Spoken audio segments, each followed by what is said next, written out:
primeiro capítulo de Daniel começa apresentando o conflito entre duas cidades, dois povos e dois sistemas de adoração.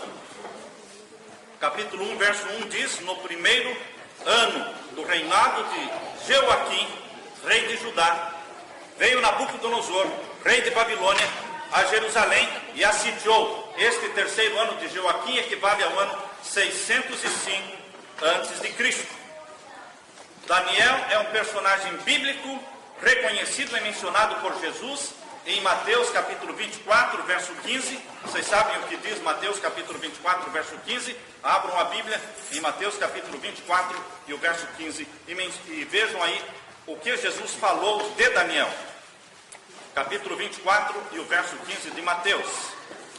Quando, pois, virdes que a abominação da desolação, da qual falou o profeta Daniel, está no lugar santo, quem lê, atenda. Jesus falou da abominação da desolação mencionada pelo livro de Daniel. Portanto, Jesus cria no livro de Daniel, Jesus cria no profeta Daniel. Por isso ele mencionou da abominação da desolação que está lá em Daniel. Nabucodonosor, também mencionado no livro de Daniel, é um personagem histórico. Não dá para duvidar de que tenha existido Nabucodonosor, porque nas escavações arqueológicas feitas em Babilônia, são encontrados tabletes e tijolos com o nome de Nabucodonosor. Então a arqueologia é uma ciência que comprova a veracidade da Bíblia, a palavra de Deus. A presença de Nabucodonosor lá na Palestina, quando ele cercou Jerusalém, no ano 605 a.C., é confirmada também pela narrativa dos historiadores. Nós temos pelo menos dois historiadores que falam de Nabucodonosor em Jerusalém, quando ele cercou e destruiu a cidade. O historiador Berosus, que viveu entre o ano 300 e 250 a.C., e também o historiador judeu Flávio Joséfo. O livro de Daniel é a história de duas cidades, Babilônia e Jerusalém. Uma representa o governo de Deus e a outra representa o governo de Satanás. Uma representa o governo de justiça e a outra o governo de maldade. Uma revela o mistério da piedade, como está na Bíblia, e outra revela o mistério da iniquidade. As histórias e as profecias do livro de Daniel ilustram os princípios do grande conflito entre o bem e o mal. Babilônia é uma das 7 maravilhas do mundo antigo. Babilônia tinha jardins suspensos, como vocês veem aí. Babilônia tinha árvores grandes, plantadas nos jardins suspensos. Babilônia tinha muros que circundavam a cidade, muros altos, muros largos, com largura suficiente para correrem 4 carros de guerra puxados a cavalo em cima dos muros da cidade. A cidade de Babilônia era conhecida como a cidade de ouro, porque tinha muito ouro. Era a rainha das nações. Nabucodonosor a construiu. Ela tinha avenidas largas. Ela tinha dezenas e dezenas de templos. Babilônia é a cidade escolhida por Satanás para colocar ali o centro de adoração ao sol, logo depois do dilúvio. Logo após o dilúvio, Babilônia então se tornou o centro de adoração de Satanás. Ali está o templo de Jerusalém, que foi destruído por Nabucodonosor em 586 a.C. Destruindo o templo de Jerusalém, Satanás usou Nabucodonosor para destruir a religião do Deus Criador dos céus e da terra. E então ele atraiu a atenção do mundo para Babilônia. E lá em Babilônia, aí está o zigurat babilônico. O zigurat em Babilônia era o centro de templos de adoração ao sol, construído também por Nabucodonosor. É interessante, irmãos, que os deuses que existiam no passado, todos os deuses em diferentes povos, com diferentes nomes, todos eles são emanações de um só Deus, chamado Deus Sol. O Deus Sol, que representa Satanás, ele era conhecido por diferentes nomes em diferentes países. Logo após o dilúvio, os filhos de Noé, Sem, Cão e Jafé, a Bíblia diz que Cão foi possuído por Satanás e se tornou um patriarca de Satanás. Deus tem seus patriarcas na terra. Satanás também tem os seus patriarcas na terra. Quais são os patriarcas de Deus? Adão, Sete, Enoque, Matusalém, Noé, Abraão, Isaac, Jacó. Todos estes são patriarcas de Deus. Mas Satanás também tem seus patriarcas e ele trabalhou através destes patriarcas. E ele escolheu uma célula hospedeira. Lembram-se vocês que antes do dilúvio, quando Adão e Eva foram expulsos do jardim do Éden e nasceram dois filhos, Abel e Caim, Satanás se apossou de um, Caim, e fez dele a sua célula hospedeira. Depois do dilúvio, quando Deus destruiu a terra com as águas do dilúvio, e ficaram 3 filhos de Noé, sua esposa, 3 filhos e 3 noras, Sem, Cão e Jafé, os 3 filhos. Satanás pensou, qual desses 3 eu vou pegar? Para mim. E ele pegou. Agora você pode estar pensando que Satanás pega as pessoas aleatoriamente? Não. Ele pega as pessoas que consentem que ele pega. Ele se aposta de pessoas que consentem que ele se aposta. Ele não pode se apossar de alguém que clama pelo sangue de Jesus. Ele não pode se apossar de uma pessoa que decide parar de viver em pecados voluntários, em pecados conhecidos. Ele não pode. Mas, queridos, a história bíblica conta que Cão já não era de boa índole, e seu filho Canaã também não era de boa índole. A história que a Bíblia conta de Noé, que plantou uma vinha e fez vinho daquela vinha. Antes do dilúvio, eles não bebiam vinho fermentado, então Noé desconhecia a questão da fermentação do vinho. Porém, após o dilúvio, houve mudança no clima, e o vinho que ele fez da uva fermentou, e ele embebedou-se. E aquele filho, Cão, ele desonrou o pai, olhando a nudez do pai, enquanto Sem e Jafé, eles foram de costa com uma roupa e cobriram então o pai. Mas Cão chamou outras pessoas para verem a nudez do pai. E tudo indica que Canaã, filho de Cão, neto de Noé, ele foi o que mais desonrou o avô, porque a maldição recaiu sobre Canaã. Queridos, dali para frente, a linhagem de Cão foi uma linhagem usada por Satanás para disseminar o mal na terra. Os filhos de Cão, a Bíblia menciona, foram Gênesis, se você quiser ler na Bíblia, Gênesis capítulo 10, o verso 6. Gênesis capítulo 10 e o verso 6. Aí estão os filhos de Cão. Gênesis capítulo 10 e o verso 6. E os filhos de Cão são Cusi, que fundou a Etiópia, Mitzraim, que fundou o Egito, Puti, que fundou a Líbia, e Canaã, que fundou a Palestina.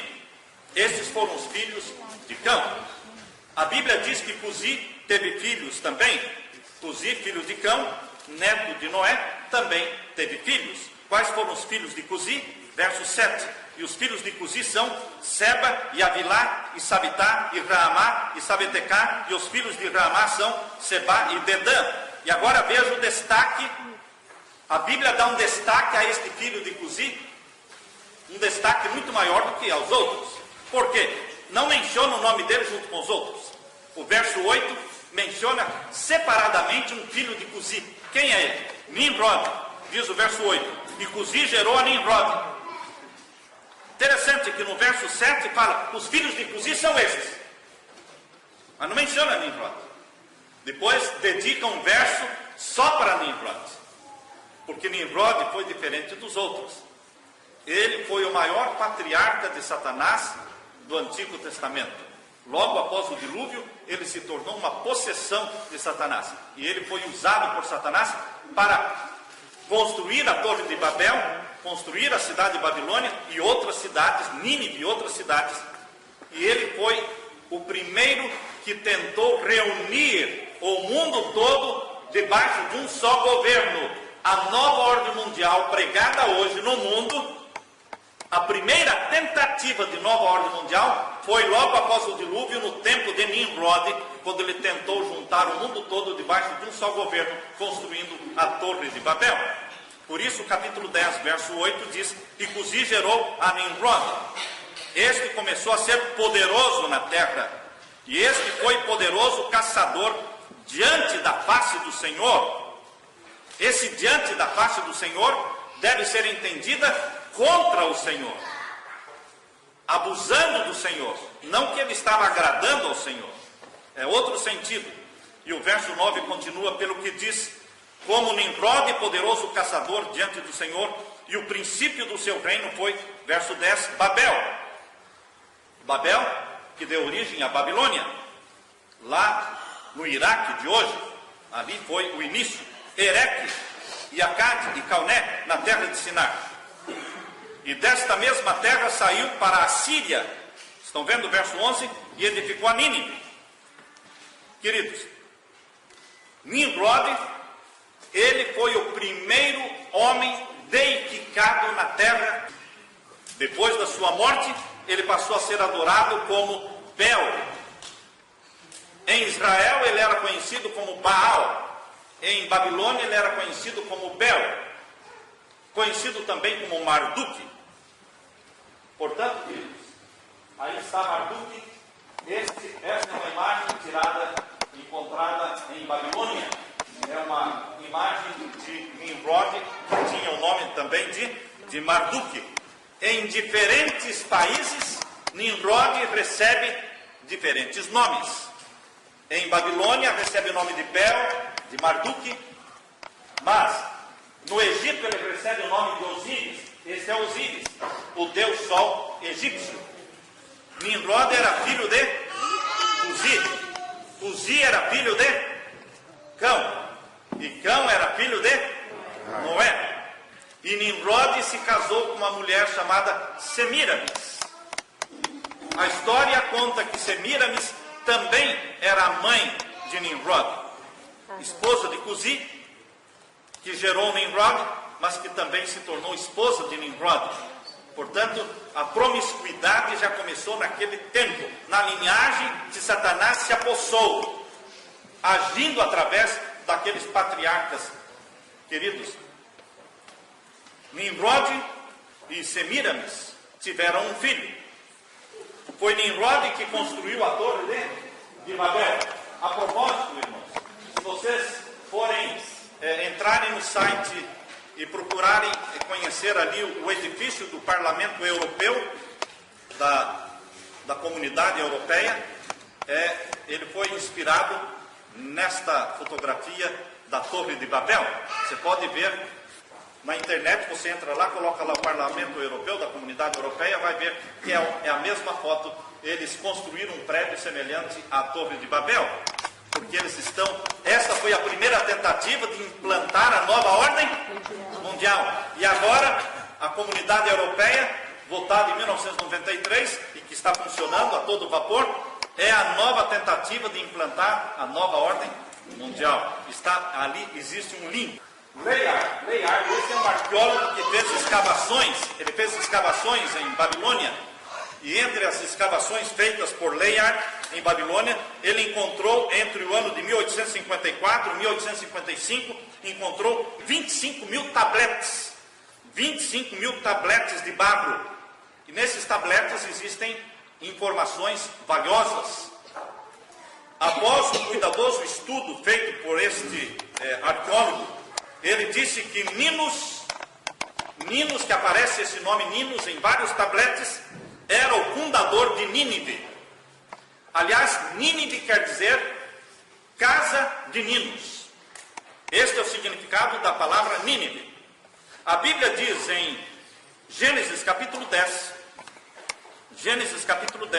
e o verso 11, que quem construiu Nínive foi Nimrod. Desta maneira, desta mesma terra saiu a Assíria e edificou a Nínive. Capítulo 10, verso 11. A Bíblia diz que quem construiu Nínive foi Nimrod. E a arqueologia encontrou nos tabletes lá em Nínive o nome do seu construtor, Ninos. Então conclui-se que Ninos é um outro nome que se dá para Nimrod. Nimrod, também chamado de Ninos. Os tabletes mencionam que Ninos era o Deus homem que foi deificado como Deus após a sua morte. Por isso nós estamos afirmando que Nimrod é o primeiro homem adorado como Deus depois da sua morte. Interessante, não é? Nimrod, o patriarca de Satanás. No ano de 1845 a 1847, este mesmo arqueólogo Layard, ele escavou um monte árabe chamado Nimrud. Encontraram nesse monte, nos achados arqueológicos, este homem-boi. O homem-boi, que é o deus homem Ninos, representa o deus de Nínive, Nimrod. Outros nomes são dados para Nimrod. Nomes como Gilgamesh é um outro nome dado também para Nimrod. Hércules, já ouviram falar de Hércules? Famoso, né? É outro nome dado para Nimrod. Como é que nós sabemos? Hércules é mencionado como construtor dos muros da cidade de Erech. Nas escavações arqueológicas, na cidade de Uruk, que é a cidade de Erech, menciona que o construtor da cidade é Hércules. Porém, na Bíblia, capítulo 10 de Gênesis, e o verso 10, diz que foi Nimrod quem construiu Erech. Se a Bíblia diz que foi Nimrod que construiu Erech, e os achados arqueológicos dizem que quem construiu Erech foi Hércules, então Hércules é um outro nome para Nimrod, assim como Marduk, assim como Bel, assim como Gilgamesh.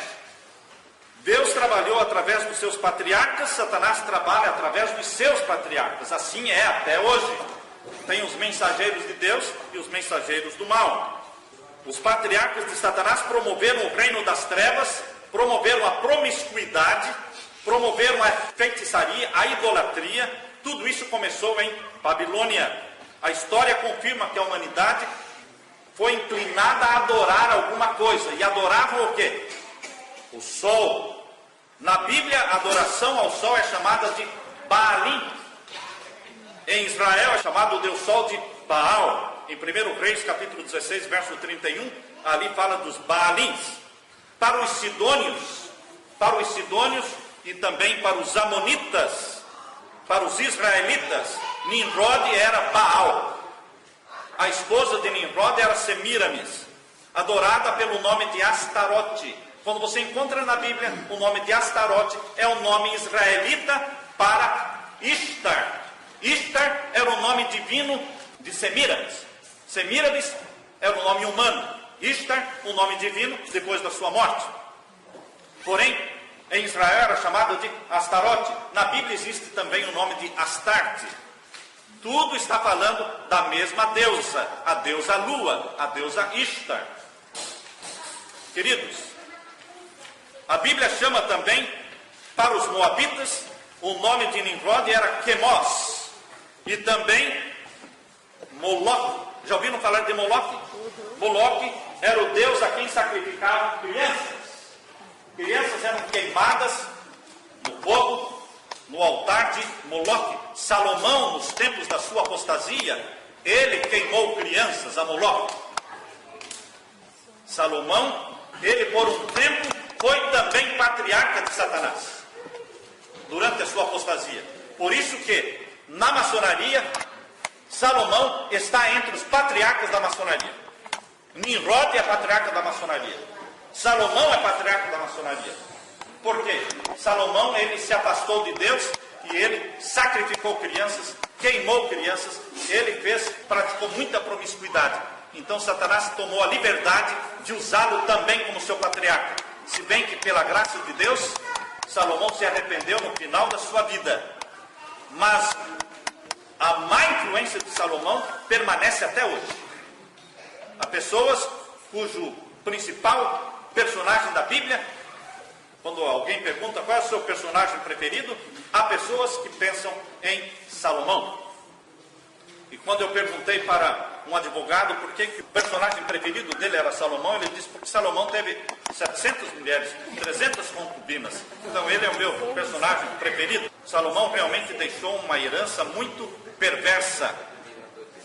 Mas Moloque era simplesmente outro nome dado para Nimrod. E Nimrod era simplesmente uma representação do Deus Sol, que é Satanás. Nimrod, Semiramis e Tamuz, filho de Nimrod e de Semiramis. Aí temos Tamuz e aí temos Semiramis. Tamuz é o Messias pagão, que nasceu no dia 25 de dezembro, filho de Semiramis. Segundo a lenda babilônica, Nimrod morreu muito cedo. E a tradição diz que quem matou Nimrod foi Sem. Sem é o patriarca de Deus.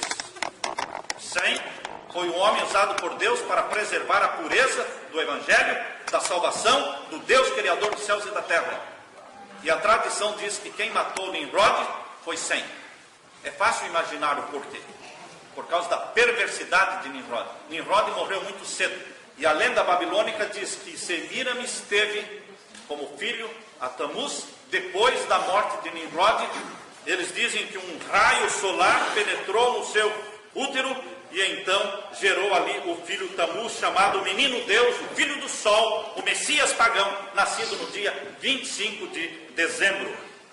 Muito tempo antes do nascimento de Jesus na terra, 25 de dezembro, já era uma data sagrada para Babilônia, não para Jerusalém. Jerusalém era o centro de adoração ao Deus verdadeiro. Babilônia, o centro de adoração a Satanás. Tamuz é um nome muito conhecido em Babilônia e também em Israel é um nome muito conhecido. Tanto é que um dos meses, assim como os nossos meses são janeiro, fevereiro, março, abril, um dos meses do povo de Israel chama-se Tamuz, em homenagem a Tamuz, porque Israel, durante a sua apostasia, adorou quem? Adorou Tamuz. Assim como Nimrod recebeu vários nomes, Tamuz também recebeu vários nomes. Aí temos Adonis, temos também Horus, esse do centro é Horus, esse é o Tamuz egípcio. No Egito, Tamuz recebe o nome de Horus. Quando você pega a nota de dólar e olha atrás a pirâmide inacabada e vê aquele olho em cima da pirâmide, que é o olho de Lúcifer, mas ele também é chamado de olho de Horus, porque Horus é o filho do sol egípcio. E aqui, a terceira figura é Axis, é outro nome dado para Tamuz. Mas são diferentes nomes, queridos. Aqui nós temos outro nome dado para Tamuz, que é Krishna, e aqui temos o deus mexicano. O deus mexicano chamado Quetzalcóatl. Quetzalcóatl ou Kukulcán é o deus serpente do México. Também é outro nome dado para Tamuz. Nós temos no México, aí está a pirâmide do deus sol maia Quetzalcóatl. Quetzalcóatl era o deus sol mexicano, mas é uma outra emanação do mesmo Nimrod, do mesmo Satanás. Lembrem-se, queridos, que a mentira não anda longe da verdade. A Trindade celestial, Pai, Filho e Espírito Santo, original, verdadeira, ela foi imitada em Babilônia. Satanás, ele conhecia melhor do que qualquer outro ser quem era o Pai, quem era o Filho e quem era o Espírito Santo. Porque ele era um anjo querubim, ele vivia na presença de Deus, um anjo cobridor. Portanto, quando ele estabeleceu o seu quartel-general em Babilônia, ele escolheu fazer uma contratação da Trindade celestial. Por isso ele estabeleceu em Babilônia uma trindade satânica, demoníaca, formada por Nimrod, Semiramis e Tamuz, dando-lhes os nomes de Bel, Ishtar e Tamuz. Essa é a trindade de Satanás em Babilônia. Aí temos Baal. Baal é o nome em Israel para Bel, para Nimrod. Astarte é o nome que se dá em Israel para Ishtar. Ishtar em Babilônia, em Israel, Astarte ou Astarote e Tamuz. E aí estão os símbolos usados para representar a trindade de Babilônia. Mas, não somente em Babilônia, mas vamos encontrar também, bem aqui à esquerda, vocês podem ver bem à esquerda, temos aqui Ísis, que é a deusa lua do Egito, e o seu filho Horus. Percebam que Ishtar era em Babilônia, Ísis era no Egito, Cibele era em Roma, Diana era em Éfeso. Lembra-se que Paulo foi perseguido porque ele estava pregando contra a deusa Diana em Éfeso? Mas a deusa Diana em Éfeso era a mesma Ishtar de Babilônia, a mesma Ísis do Egito, a mesma Cibele de Roma. Satanás vai mudando os nomes, mas o povo está adorando o mesmo Deus, que é Satanás. E temos aqui, irmãos, aqui são achados arqueológicos do Egito, achados arqueológicos de Babilônia e achados arqueológicos de onde? Da Índia. Da Índia. Percebam que essa figura da mãe com a criança no colo, que é muito comum na igreja de Roma, é mais comum na igreja de Roma a mãe grande segurando uma criança do que a própria figura de Jesus. A figura mais exaltada em Roma não é Jesus, mas é Maria, chamada de a rainha do céu. Ela sempre aparece grande e poderosa, e Jesus como que indefeso nas mãos dela. Essa é uma representação do Egito, de Babilônia e da Índia, que aparecem o quê? As mesmas gravuras. Estão vendo ali a cadeira? As mesmas representações. Aí está uma representação católica, né, da igreja de Roma, de Maria com o sol. Estão vendo lá o sol? Estão vendo o sol atrás da cabeça da criança? Isso aqui eles dizem que é Jesus, mas é Tamuz. Não importa o nome que dizem, irmãos. Jesus não adorava o sol. Todas essas representações do sol que você vê no Vaticano são representações do Deus Sol. Não importa que dão o nome de Maria, não importa que dão o nome de Jesus, mas na realidade estão escondendo o quê? Adoração ao sol. Aí temos então, é a mesma gravura que nós vimos em Babilônia, na Índia, em vários países. Aí nós temos então a trindade demoníaca em diversos países, queridos. Em Babilônia, o Deus Pai era chamado de Bel, o Deus Filho Tamuz, e Semiramis, a deusa, era chamada de Ishtar ou Ré. Entre os fenícios, o Deus Pai era El, o Deus Filho era Bacchus, e a deusa era a mãe Astarte. Entre os israelitas, Baal, Tamuz e Astarote. Na Síria, Nimo, Hércules e Bélgices. Na Grécia, Zeus, Dionísio, Afrodite. Em Roma, Júpiter, Atis e Cibele, ou Diana. No Egito, Ra ou Osíris, Horus ou Ísis, a deusa mãe, a deusa lua, ou Hathor. Na Índia, Vishnu, Krishna e Isi, ou Devaki. Na China, Pantu e I, em O Matsuko. México, Teoque, Quetzalcóatl, Huatlicu. Vejam aqui, essa é a trindade grega. Da onde Satanás tirou essa ideia para criar em todos os países pagãos uma trindade? Daquilo que ele aprendeu no céu, irmãos. Porque uma nota falsa, ela é construída, ela é fabricada em cima de uma nota verdadeira. A trindade satânica grega, por exemplo, aí está Hermes, Zeus e Afrodite. Essa é a trindade grega. Mas temos também a trindade da Índia. Aí está outra figura da trindade em Norway, do 14º século da nossa era. A trindade lá da Índia é chamada Brahma, Vishnu e Shiva. Queridos, por todo o mundo se espalhou a ideia de trindade. De onde veio isso? Uma contrafação da verdade. E aí está também a trindade egípcia. Horus, o do meio é Ísis, e depois o outro, Osíris, o pai. A história egípcia conta que Osíris, ele foi morto por um outro deus chamado Set. E então o corpo dele foi esquartejado e jogado nas águas do rio Nilo.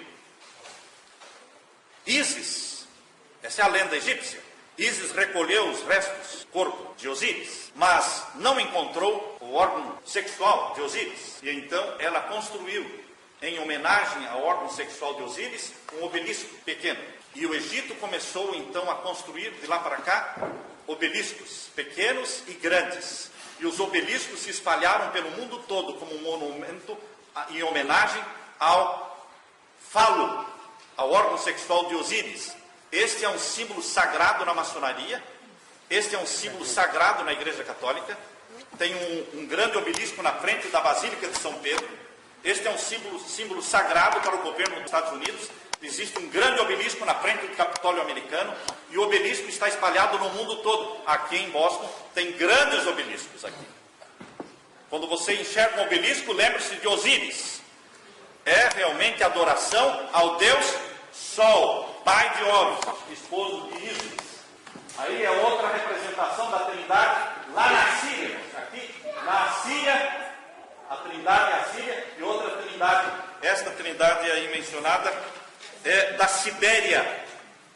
Queridos, não resta dúvida de que Satanás fez uma contrafação. Quando eu vejo esse movimento na Igreja Adventista contra o Espírito Santo, na realidade esse movimento que existe contra o Espírito Santo é um movimento contra Jesus, porque essas são pessoas que não aceitam Jesus como Deus.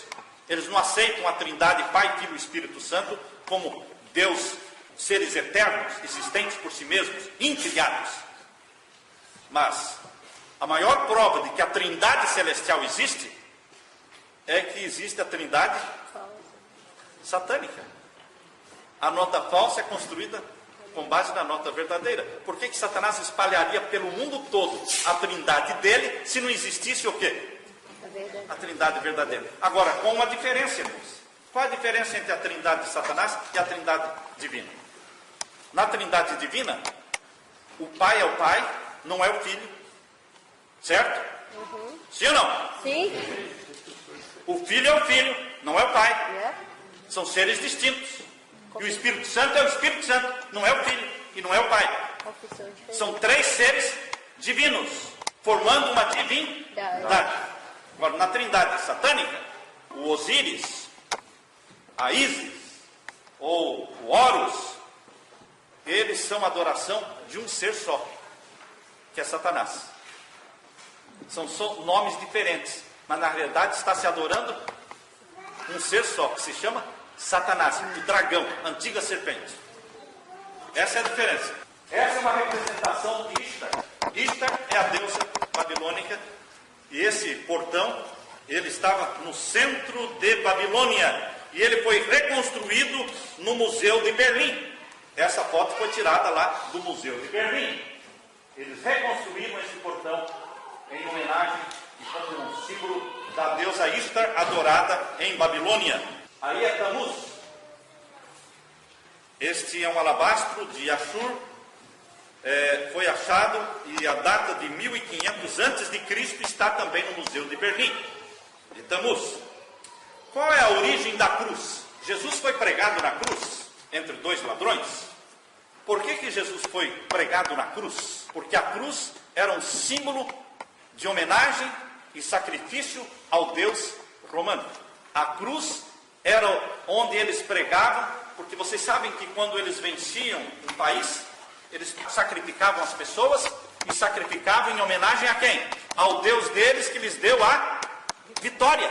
Quando eles crucificaram Jesus na cruz, eles estavam crucificando Jesus como sendo um sacrifício a Tamuz, porque a cruz é um símbolo do nome Tamuz, T, da letra T de Tamuz. Mas, queridos, Jesus Cristo fez o quê? Jesus Cristo, quando foi crucificado naquela cruz, que era um símbolo de Tamuz, que era o Deus Sol, ele transformou a cruz num símbolo cristão, no símbolo de salvação, símbolo de redenção. Hoje, quando alguém vê a cruz, não se lembra mais de Tamuz, se lembra de Jesus Cristo. Porque quando Cristo morreu na cruz, ele esmagou a cabeça da serpente. Tamuz é a serpente que foi esmagada, que foi derrotada, e Jesus Cristo transformou aquele símbolo num símbolo de vitória. É assim No Antigo Testamento, a cruz era simbolizada pela letra T de Tammuz, e as mulheres pagãs e também as mulheres de Israel, no tempo da apostasia de Israel, fabricavam bolos e pães com o símbolo da cruz para representar a rainha do céu e o seu filho Tammuz. Vocês podem ver isso na Bíblia. Abra a sua Bíblia em Jeremias capítulo 7 e o verso 18. Jeremias capítulo 7 e o verso 18, onde nós lemos: os filhos apanham a lenha e os pais acendem o fogo. Estão lendo aí? Jeremias capítulo 7 e o verso 18. Esse costume de assarem bolos e pães com o símbolo da cruz, em homenagem à rainha do céu e ao seu filho, é mencionado aqui em Jeremias capítulo 7 e o verso 18. Todos acharam? Vamos ler. Os filhos apanham a lenha e os pais acendem o fogo. Para quê? E as mulheres amassam a farinha. Para quê? Para fazer os bolos e os pães. Para quem? Para a rainha do céu. A rainha do céu, na igreja de Roma, é Maria. Um símbolo de Ishtar, de Semíramis, de Ísis. Não da mãe de Jesus, irmãos. Porque no céu, a mãe de Jesus não é exaltada. Aliás, nenhum ser humano é exaltado no céu, a não ser o ser humano chamado Jesus, o Deus, o único digno de adoração. A Bíblia é clara em mencionar que Jesus é o único digno de adoração. A mãe de Jesus tem Jesus como seu Salvador.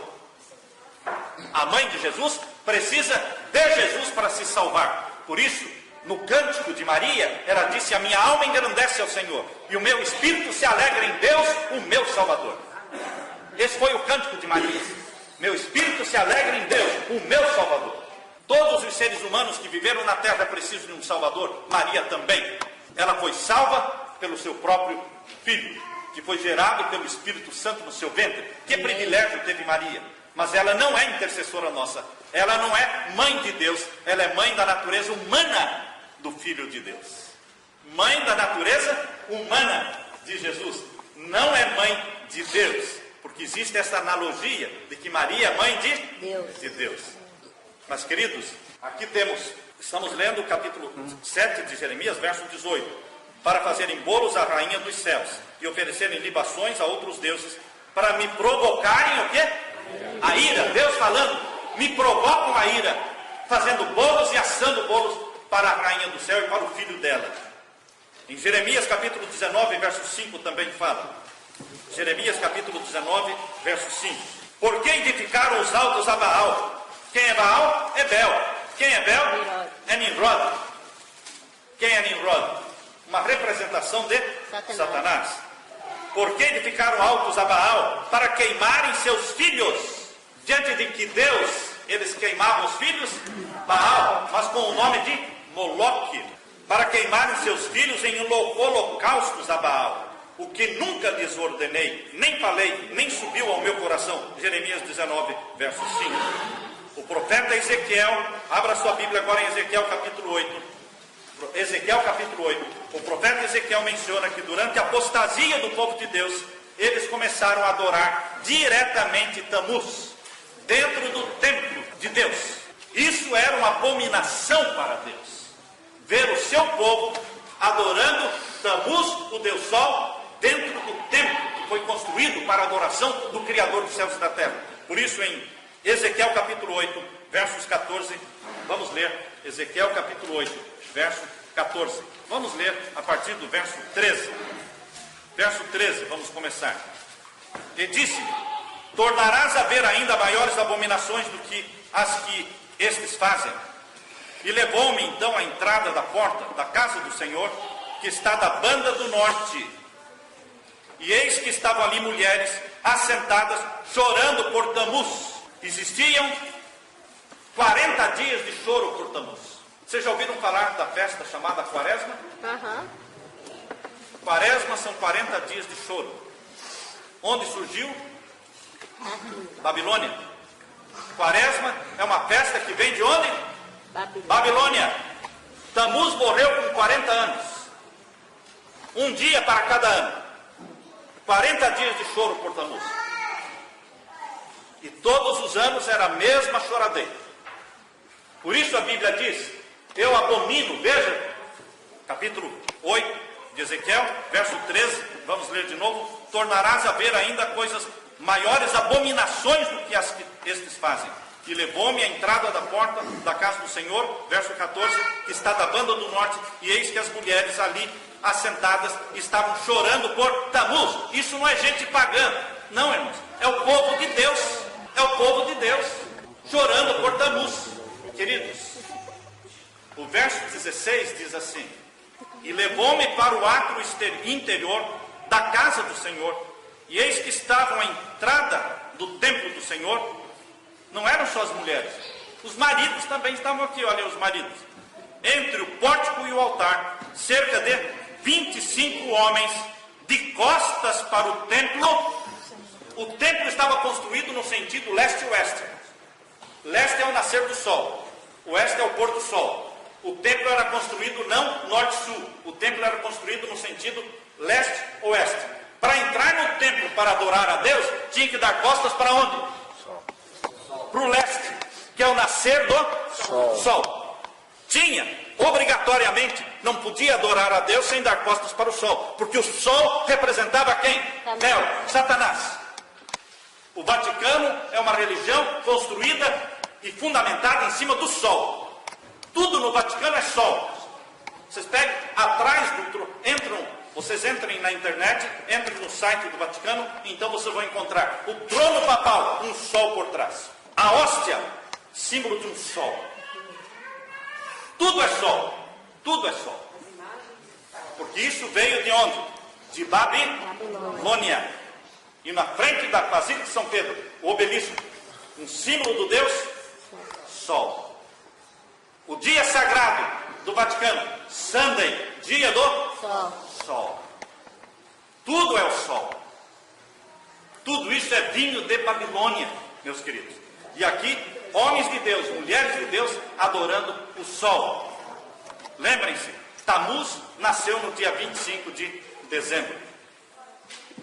Há pessoas que perguntam, pastor, mas o que tem 25 de dezembro com o nascimento de Jesus? Não tem nada a ver. Não tem nada a ver.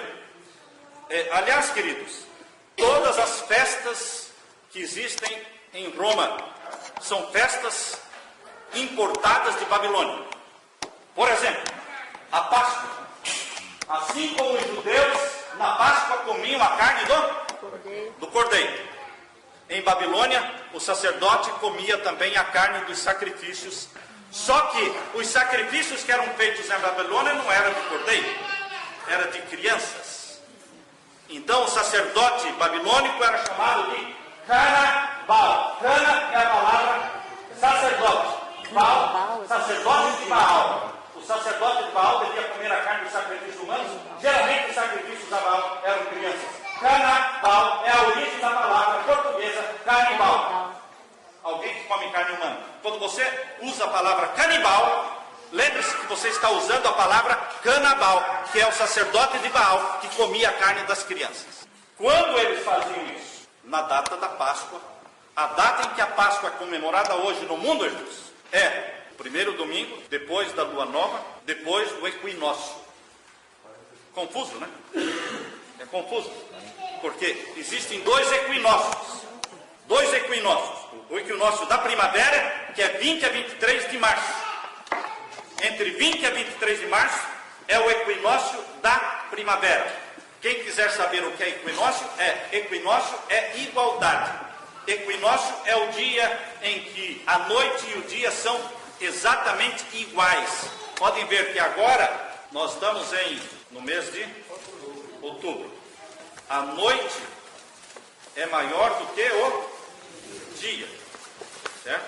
A noite vai ficando cada vez maior do que o dia. Existe o equinócio da primavera e existe o equinócio do outono. O equinócio do outono é entre o dia 20 a 23 de setembro, já passou. É o dia em que a noite e o dia são de 12 horas, exatos. O equinócio da primavera era o dia em que a noite e o dia eram iguais.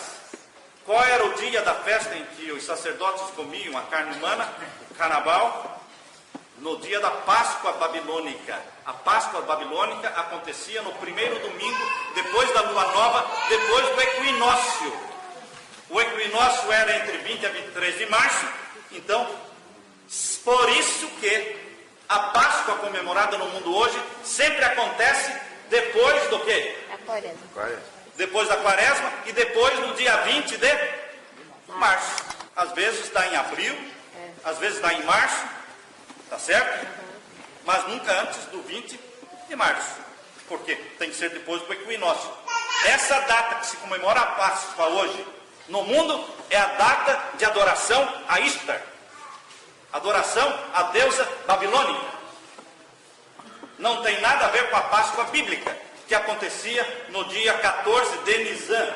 A igreja de Roma, em 519, no concílio de Aurélia, sendo os hormisas, o bispo de Roma, decretou que a quaresma deveria ser solenemente observada antes da Páscoa, exatamente como era o costume da quaresma babilônica. Quando é que a igreja católica se apossou da quaresma babilônica? Em 519, está aí a data. A Páscoa bíblica acontecia no dia 14 de Nisan. A babilônica, o primeiro domingo, depois da primeira lua cheia, depois do equinócio da primavera, que era entre 20 a 23 de março. Quem fez essas mudanças? Constantino. Este é o famoso imperador romano Constantino, que ele assumiu o Império Romano por volta do ano 300 da nossa era, se converteu ao cristianismo supostamente no ano 323, mas trouxe para o cristianismo a religião pagã. Todas as festas, todos os costumes que eles tinham no paganismo, ele trouxe para a igreja cristã.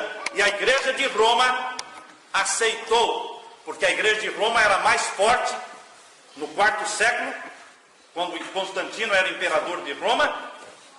A igreja mais forte que existia era a igreja de Roma. E o bispo de Roma se submeteu ao imperador Constantino em troca de favores, em troca de mansões, em troca de prédios, em troca de presentes, e aceitou, deixou que Constantino fosse o verdadeiro bispo, assumindo, fazendo a agenda dos concílios. Vocês se lembram em que ano foi instituída a santificação do domingo? Lembram-se da data? 7 de março 321, no tempo de Constantino. Em 321, ele estabeleceu o dia sagrado de Babilônia para a igreja cristã. Porque o Sunday já era o dia sagrado em Babilônia. E já era o dia sagrado em Roma antes do cristianismo dominar Roma. E agora Constantino estabelece o dia sagrado pagão para a igreja cristã, e o bispo de Roma aceitou no ano 321. No concílio de Nicéia, no ano 325, ele implantou a data babilônica de adoração a Ishtar como sendo a Páscoa bíblica. Em que ano? 325, no concílio de Nicéia. Vejam, o domingo como dia santo ele estabeleceu no ano 321, e a Páscoa babilônica, como sendo a festa bíblica, ele estabeleceu no ano 325. E a data de aniversário de Tammuz, 25 de dezembro, quando é que Constantino implantou na igreja cristã? No ano 330. 330. Vejam, irmãos. 321, o que aconteceu? Sunday. 325, o que aconteceu? Páscoa. Na data que existe hoje. 330, o que aconteceu? Natal. Mas todas foram festas vindas de onde? Babilônia. De Babilônia. Você pode dizer, pastor, mais. Eu não quero saber dos mais, eu estou dizendo para vocês a verdade. O que é pagão, o que é bíblico, é bíblico. E o mundo hoje está seguindo práticas e festividades pagãs que são chamadas de vinho de Babilônia. E isso não agrada a Deus. Ah, pastor, mas e se eu fizer assim, se eu fizer daquele outro jeito? E se eu... Irmão, você faz do jeito que você quiser. Eu não mando em ninguém. Mas Deus está pedindo para eu dizer para você o que é festa pagã e o que é bíblico.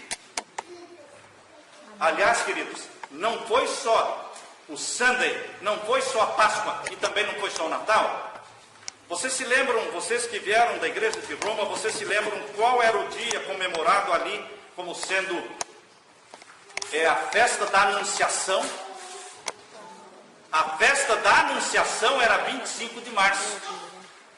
E a festa, lá em Babilônia, a festa da Anunciação de que Semíramis ficou grávida e que ia nascer um filho, 25 de março. E a festa da Anunciação de que Maria ficou grávida e é comemorada essa festa na igreja de Roma, também 25 de março. Existia em Babilônia uma festa chamada Festa da Assunção, quando Ishtar subiu para o céu. A Assunção dela, 15 de agosto. Procurem na igreja de Roma e descubra qual é o dia da festa da Assunção. Em 1950, o Papa Pio XII criou uma doutrina. Em 1950, o Papa Pio XII criou uma doutrina chamada a doutrina da Assunção de Maria, quando ela subiu para o céu. Que data? 15 de agosto. A mesma data em que existia a Assunção de Ishtar, a Assunção de Cibele, a Assunção da deusa babilônica, 15 de agosto. E a festa junina? E a festa de São João? Queridos, quando vocês veem uma coisa que todo mundo faz, fique fora, meu irmão. Ah, todo mundo faz. Então fique fora, porque todo mundo não é de Deus. Ah, mas todo mundo faz. Mesmo que o todo mundo que você esteja falando seja o todo mundo da igreja. Ah, mas todo mundo na igreja faz. Fique fora do todo mundo, porque a maior parte da igreja está morna. Não é a maioria. Não é a maioria, irmãos, que está quente. A maioria está morna. Então, quando você fala todo mundo do mundo ou todo mundo da igreja, de qualquer forma, fique fora. Fique entre a minoria.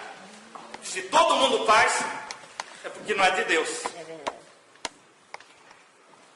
A festa de São João foi estabelecida na mesma data, 24 de junho. 24 de junho era a data ao deus Oanes. Oanes era o deus babilônico, 24 de junho. E perceberam por que eles escolheram Oanes, a deusa de Oanes, 24 de junho, para comemorar a festa de São João? Porque João era primo de Jesus. E João era quantos meses o mais velho do que Jesus? 6 meses. E 24 de junho é quantos meses antes de 25 de dezembro? 6 meses. Está explicado, irmão? Está explicado. Por isso que eles falaram, olha, essa festa de Oanes babilônico, ao deus babilônico Oanes, vamos dar ao nome desta festa de São João, porque São João era 6 meses mais velho do que Jesus, então vai dar certinho, 24 de junho, 25 de dezembro. Meus queridos, por que nós estamos falando tudo isso? Tirado também de Babilônia, o deus Nimrod, a deusa Ishtar e o deus Tamuz, depois da morte foram representados por árvores. Ah, por favor, pastor, não venha falar isso. Tem que falar. Fala. Pode falar. Representado por árvores. Você já leu na Bíblia alguma vez de que quando Israel estava apostatado, eles plantavam bosques? Os lugares mais frequentados por Israel apostatado eram os bosques. Você já parou para pensar por que Deus mandava o rei que queria ser fiel a Deus? Deus dizia, você quer ser fiel a mim? Então, destrua os bosques. Será que Deus mandava destruir os bosques porque ele era antiecológico? Não, irmão, não é porque ele era antiecológico. Acontece que no paganismo, os deuses eram adorados pelos símbolos das árvores. Os altares aos deuses pagãos eram altares construídos na frente de árvores. Árvores que não secavam. Que eles não escolheram árvores que secavam, porque árvores que secavam demonstravam que morreu. Então eles escolheram árvores que não secavam nunca, como pinheiro, como palmeira. São árvores que não secam nunca, sempre verde, demonstrando a imortalidade dos deuses que eles adoravam. Por isso, esse é o símbolo de Nimrod, um pinheiro cortado, só ficou um pedaço do tronco, porque Nimrod ele foi morto muito novo. Este é o símbolo dele. E a serpente em volta deste tronco simboliza que a serpente é a restauradora da vida. Morreu o pai, Nimrod, mas nasceu do lado uma palmeira, simbolizando o Tamuz. Então, o pinheiro representa Nimrod, a palmeira representa Tamuz, o filho. Vocês já perceberam que na Bíblia diz que nós não podemos ter árvore perto do altar do Senhor? Abram a sua Bíblia. Por que Deus ia fazer isso? Por que Deus proibiria colocar qualquer árvore junto do altar? Por que Deus pedia para os reis? Vocês leem a história na Bíblia dizendo, e o rei fulano de tal foi fiel a Deus, mas ele não derrubou os bosques. E aí vem outro rei, este foi fiel a Deus, e ele queimou os bosques. Já viram? Ele fala, derrubou os altares, mas não queimou os bosques. Mas aí veio um rei fiel, que ele derrubou os altares e queimou os bosques. Ou seja, destruiu a idolatria. Por isso Deus proibiu junto do seu altar qualquer árvore. Deuteronômio capítulo 16 e o verso 21. Deuteronômio capítulo 16, verso 21. Eu não estou falando aqui de coisas da minha cabeça. Nós estamos lendo a Bíblia, usando a arqueologia para mostrar a existência da idolatria e usando a Bíblia para comprovar. Deuteronômio capítulo 16, verso 21. Não, leiam comigo. Não plantarás nenhum bosque de árvores junto ao altar do Senhor, teu Deus, que fizeres para ti. O altar do Senhor tinha que ficar num descampado. O altar do Senhor era num descampado. Nenhuma árvore perto. Por quê? Deus não quer nenhuma aproximação com Satanás. Para entrar no templo tinha que dar costas para quem? Sol. Para o sol. Para adorar a Deus não tinha que ter nenhuma árvore perto. Isso é o que a palavra de Deus diz. Não sou eu. O que mais não podia ter? Verso 22. Nem levantarás obelisco. A sua Bíblia pode estar falando estátua. Coluna. Mas coluna não diz muita coisa. A minha Bíblia diz obelisco. Fala lá, estátua embaixo, obelisco. Ou pilar. Pilar, obelisco. É um símbolo do Deus Sol. Deus não aceitava obelisco junto ao altar, nenhuma outra árvore. Mas os pagãos, eles adoravam as suas árvores. Abra a sua Bíblia em Jeremias. Abra a sua Bíblia em Jeremias. Jeremias capítulo 10. Jeremias capítulo 10. Vamos ler a partir do verso 1. Vocês podem ler comigo? Ouvi a palavra que o Senhor vos fala a vós, ó casa de Israel. Assim diz o Senhor: não aprendais o caminho das nações. O que nós não devemos fazer? Caminho do gentil. Andar no caminho de todo mundo. O que todo mundo faz, fique fora. Porque existe o cristianismo do caminho largo, mas Deus quer o cristianismo do caminho estreito. Não ande no caminho, no cristianismo do caminho largo, que não vai acabar no céu, vai acabar onde? Na perdição. Por isso diz aqui, não aprenda o costume das nações. Qual era o costume das nações? Nem vos espanteis com os sinais dos céus, os horóscopos, a astrologia deles, os sinais dos céus, que as pessoas se deixam dirigir pelos astros. E o que mais? Porque com eles se atemorizam as nações. Verso 3. Porque os costumes dos povos são vaidade. Pois cortam do bosque o quê? Uma árvore, um madeiro, obra das mãos do artífice. Com machado, vão lá e cortam com machado. Com prata e com ouro, o enfeitam. Com pregos e com martelos, firmam no chão para não cair. Vocês estão visualizando? Dá para ter uma imagem mais clara do que isso? Vai com um machado, corta um pinheiro, traz para casa, com prego, firma no chão para não cair, e enfeitam com prata e... Quais são as cores usadas para enfeitar o pinheiro? Prata, bolas de prata e ouro. Queridos, eu não pedi para ninguém escrever isso aqui. Deus escreveu. Se alguém disser, pastor, o senhor está forçando. Eu não estou forçando nada. Aqui está falando do costume dos povos. Este é o costume dos povos. Não andeis no caminho em que andam as nações. Porque Deus não é adorado através de árvore. Deus é adorado através de Jesus, do Pai, do Espírito Santo. Amém. Diretamente. Amém. Não através de imagens, nem através de árvores. Mas diretamente você adora a Deus. Em nome de Jesus, nosso Salvador, nosso mediador. E que a graça e a paz de Deus esteja com você. Amém. E que você não beba do vinho de Babilônia. Porque Deus tem um povo santo na terra. Está se preparando para o céu. Amém. Aleluia. Amém. Aleluia. Perguntas, pastor? Pergunta. Ok, tenho duas. Ok, você falou sobre os obeliscos, né? Que eles já são bem antigos. Fala então... Eu fui no Michigan. Tem um obelisco ali? Tem.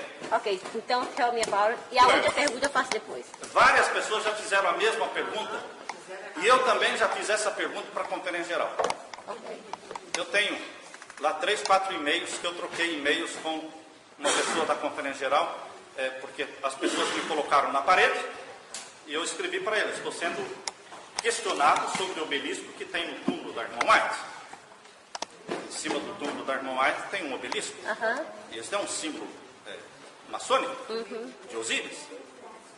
Ela diz, olha, na correspondência que me mandaram, diz, isso foi colocado naquele tempo. Provavelmente ninguém tinha noção disso, mas foi uma doação. Foi doação de uma família rica. Nós tínhamos o dinheiro aqui na conferência geral para pagar o monumento. E passou o ano todo e o dinheiro não foi solicitado para pagar o monumento. E nós então escrevemos para eles dizendo, o dinheiro está aqui, está acabando o ano, nós temos que fechar a tesouraria, a contabilidade, e o que vamos fazer com o dinheiro? Para pagar o monumento. Mas até então eles não sabiam que monumento era. Então veio a resposta, não precisa mandar o dinheiro porque já foi pago, foi feito como doação. Olha, irmãos, um monumento daquele, naquele tempo, custou mais de $200. $200 naquele tempo. Procure saber qual era o salário naquele tempo, vocês vão ver quanto valia $200 naquele tempo. Então foi uma família rica que deu. Família rica que existia na igreja, no início da igreja adventista, irmãos, que eu conheço, era só uma. Aquela. Só que o Kellogg rico não é o Kellogg médico. O Kellogg rico era o Kate Kellogg, que fundou as indústrias. E ele abandonou a igreja. E ele se tornou maçom, foi maçom a vida toda, morreu maçom. Eu tenho um livro dele escrito, é uma autobiografia de Kate Kellogg, dizendo das ligações dele com a maçonaria. Então eu fico ligando as coisas, né? Família rica, que fez doação do monumento, não precisou pagar o monumento. Então provavelmente tenha sido a família Kellogg, mas esse é um guess, estou achando isso. Mas queridos, se foi de uma forma impensada, sem conhecimento de causa, que eu creio que foi, não por parte de quem deu, mas por parte de quem aceitou, pessoas, porque eu mesmo fui lá com a minha esposa, eu tenho foto, eu e a minha esposa, lá agarrado no obelisco. A gente também. Agora, se vocês pegarem essa foto minha, da minha esposa e eu, lá agarrado no obelisco, vão falar, só faltava essa, não é? Mas queridos, eu quando fui lá em 1995, quando nós estivemos lá, eu não tinha conhecimento nenhum disso. Para mim aquilo lá era um pedaço de pedra só. Para mim também. Depois que eu fui entendendo, então eu entendo que naquele tempo muitas pessoas não tinham conhecimento disso. Hoje as pessoas têm, mas realmente eles não estão dispostos a remover aquilo. E não é da nossa autoridade fazer nada disso. Minha segunda pergunta, então, pastor, minha segunda pergunta e última, sobre o 25 de dezembro. A conferência, ok, nesse tempo já não tem aí a ideia do obelisco que foi posto ali. Então tá, eles não tinham ideia nessa época sobre o obelisco, ok. Mas 25 de dezembro, conferência geral, associação, etc e tal, igreja, tudo. Por que a igreja, assim como ensina sobre café, chocolate, vestuário, etc e tal, omite um fato desse, de que, sobre o Natal, sobre essa data, ok, nasceu, mas vamos aproveitar e tal.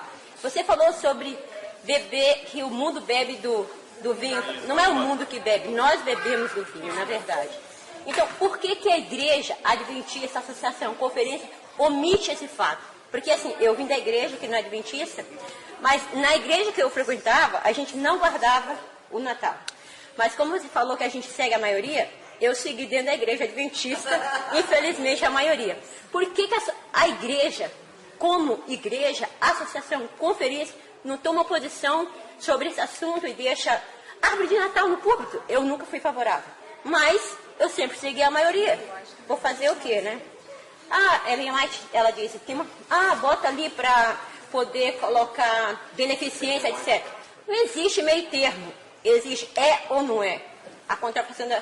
Então, me explica isso. Como que isso funciona dentro da igreja, especialmente para nós adventistas? Graças a Deus, irmãos. Explique rapidinho a pergunta. A pergunta dela é por que a igreja, em muitos lugares, não toma uma atitude com relação a 25 de dezembro, com relação à árvore de Natal. Ellen White menciona no livro Lar Adventista, ela explica que 25 de dezembro é uma festa pagã. É um capítulo que tem lá no final do livro Lar Adventista. E ela diz, eu não vejo pecado colocar a árvore para arrecadar dinheiro para Jesus. Quando ela falou isso, eu imagino que ela estava sendo pressionada por muitas perguntas. Tanto é que ela escreveu sobre isso. Porque já existia uma discussão, se você pega o comentário bíblico adventista, como eu peguei e fui ler sobre isso, o comentário bíblico adventista diz que existia uma discussão muito grande sobre 25 de dezembro na igreja adventista, desde o começo. Pessoas que não queriam de jeito nenhum. Então lá no comentário bíblico adventista diz assim, a igreja adventista tinha por costume, nesta última semana do ano, realizar semana de oração, para tirar a ideia do Natal e fazer desta época que estava o mundo todo pensando em Jesus, fazer dessa época uma época de evangelismo, como nós fazemos na Páscoa, né? Lá no Brasil, na época da Páscoa, nós fazemos evangelismo, todo mundo está pensando na paixão de Cristo, então a gente faz evangelismo, a gente não comemora a Páscoa, mas a gente faz o evangelismo para puxar as pessoas para Jesus. Então, no início da igreja adventista, sempre o final do ano era semana de oração, para mostrar o verdadeiro Jesus, e também a verdadeira data do nascimento dele, que foi lá por volta de setembro, máximo outubro, nunca dezembro. Agora, se existia essa polêmica, e ela escreveu, olha, eu não vejo pecado em colocar a árvore se for para arrecadar dinheiro para Jesus, é uma pressãozinha, porque a igreja sempre foi muito pobre, então queriam achar algum meio de arrecadar dinheiro. E ela falou isso. Agora, irmãos, ela também não diz, Deus me mostrou em visão. Vocês têm que entender que o profeta é profeta e ele fala em nome de Deus quando ele recebe uma visão. Quando ele diz, o apóstolo Paulo mesmo menciona, agora está falando Deus. Quando você lê as cartas de Paulo, Paulo não fala? Agora fala Deus. Agora falo eu, não Deus. Paulo não fala assim? Agora falo eu, não Deus. Ele deu a ideia dele.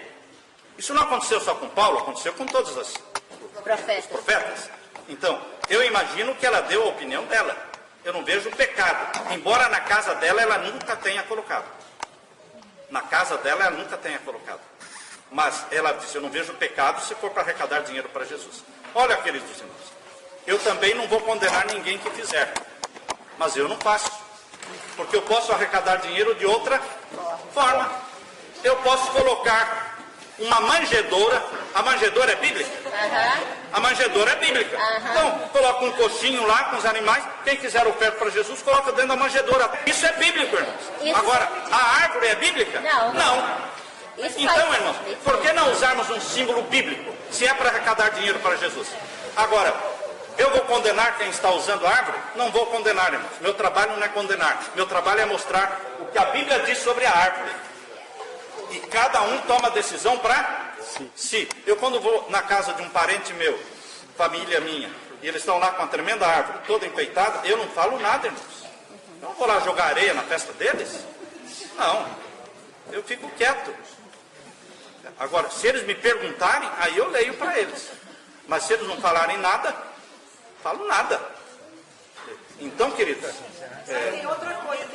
eu penso que nós respondemos diante de Deus e nós deveremos entender a Bíblia da forma como o Espírito Santo nos orienta e não queremos colocar o Espírito de profecia acima da Bíblia.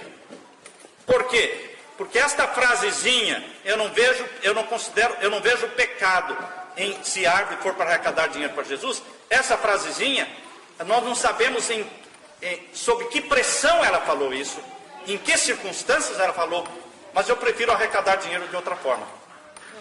Amém. Amém. O mesmo que eu falei para o Larry aqui, no dia do bazar aí, quanto vocês vão arrecadar? Vai dar uns $1.000, uns 1.100. Eu falei, eu dou esse dinheiro para vocês. Falei para ele, eu dou esse dinheiro para vocês não fazerem isso aqui no sábado. Não é a maneira certa de arrecadar dinheiro.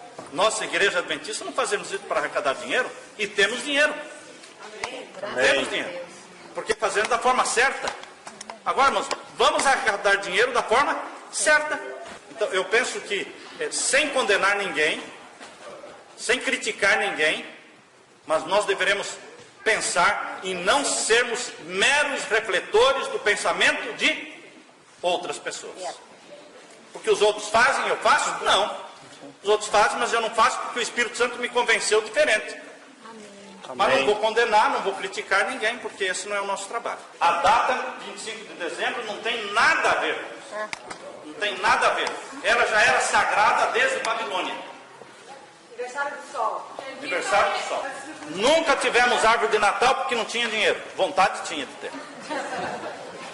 Aí quando viemos para os Estados Unidos em 1997,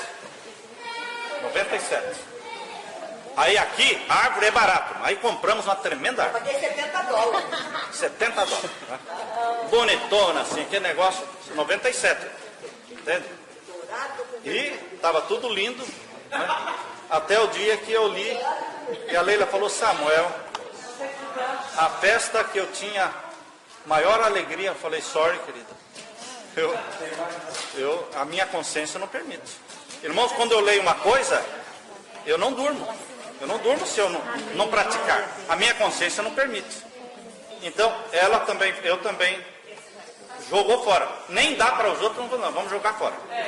Aí, irmãos, uma irmã da igreja se levantou e disse, eu sou contra, eu acho que está sendo exagero. Eu falei, tudo bem, irmão.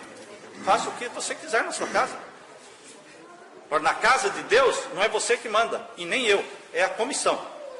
Se a comissão decide pôr, põe. Se não decide pôr, não põe. A comissão da igreja decide. Não é nem você nem eu. E ela ficou ali contra. Aí passaram-se vários meses, e um dia de quarta-feira ela se levantou. Se levantou no culto de quarta-feira e disse, eu quero dar um testemunho. O meu testemunho é o seguinte, é que eu comecei a ter sonhar à noite, que tinha um ídolo dentro da minha casa. E eu dizia, mas que ídolo? Era uma mulher fiel. Eu falei, mas que ídolo? Não tenho nada. Na outra noite sonhei de novo. Na outra noite sonhei de novo. Eu falei, mas que coisa? Que ídolo? Eu não tenho nada dentro da minha casa. Aí eu subi no Eric da minha casa para vasculhar, para mexer nas coisas. E quando eu subi no Eric, o que eu vi? A árvore. Aí eu comecei a pensar, mas não é possível. Não pode ser isso. Não é? Fechei o Eric, voltei, mas continuei sonhando. E aí ela disse, irmãos, E enquanto eu não subi lá no Eric, não peguei aquela árvore e joguei fora, eu não parei de sonhar. Acabei com aquilo. Então, irmãos, não adianta você forçar, porque a pessoa pode ser até contra. Você tenha paciência e tolerância e só ore, porque isso é uma convicção que o Espírito Santo vai dar. É o Espírito Santo que vai dar. Não é outro que vai dar. Não, e cada um tem um tempo, né? Cada um tem um tempo, irmão. Se nós aqui ainda tínhamos uma tremenda árvore aqui, então, isso faz o quê? 15 anos atrás. Então, irmãos, agora isso não me permite mais. Agora, se eu chego numa igreja e está uma árvore lá, não falo nada, fico quieto. Não fico feliz, mas fico quieto, irmãos. Com o tempo, pode ser que a igreja amadureça e mude de ideia. Mas aqui ninguém está impondo nada. Porque a luz de Deus, irmãos, é progressiva. Hoje a ciência da arqueologia trouxe conhecimento para você e para mim muito maior do que existia naquele tempo. Hoje nós vamos encontrar dezenas de igrejas evangélicas que não celebram o dia 25 de Eu conheço nada. dezembro. Dezenas delas. Aham. Agora, irmãos, guardam o domingo, que é o dia do sol. Mas não celebram o quê? O aniversário do Também. sol. Mas guardam o domingo, que é o dia do sol. Agora, irmãos, nós não guardamos o domingo, que é o dia do sol. Mas comemoramos. Mas queremos defender o aniversário do sol. Não faz sentido, irmão. Mas então, pastor, Não tudo faz sentido porque esses evangélicos que vêm para a igreja, eles falam, espera lá. Não, a Sara. Lá, Vou ajudar a Sara. eu não celebrava o 25 de dezembro, mas guardava o sol. O dia do sol. Agora eu guardo o sábado e vou começar a celebrar. Irmão, Satanás não quer largar você. Satanás, ele deixa você sair do mato, mas para entrar na capoeira. Entende? Sai do mato e entra na capoeira. Ele continua segurando você em alguma Área. coisa. Vinho de Babilônia, irmãos, nós temos que deixar longe de nós. Veio de onde? De Babilônia. Através de quem? De Roma. Então eu não quero saber, irmão. Eu ponho um pé atrás e falo, não quero. Pode pintar de ouro. Porque quando você descobre a origem, você descobre se é de Deus ou Do diabo. é a origem. Você tem que ir na origem. Porque a vereda do justo é como romper da... O Aurora. dia não nasce de repente, irmão. Vai nascendo aos poucos. Então, a luz é progressiva para quem obedece à luz já recebida. Quem não obedece à luz que já recebeu, a luz para, estaciona, não é progressiva. Passa 40 anos na igreja, mas está do mesmo jeito, não progrediu em nada, porque ele ainda não praticou a pequena luz que já recebeu.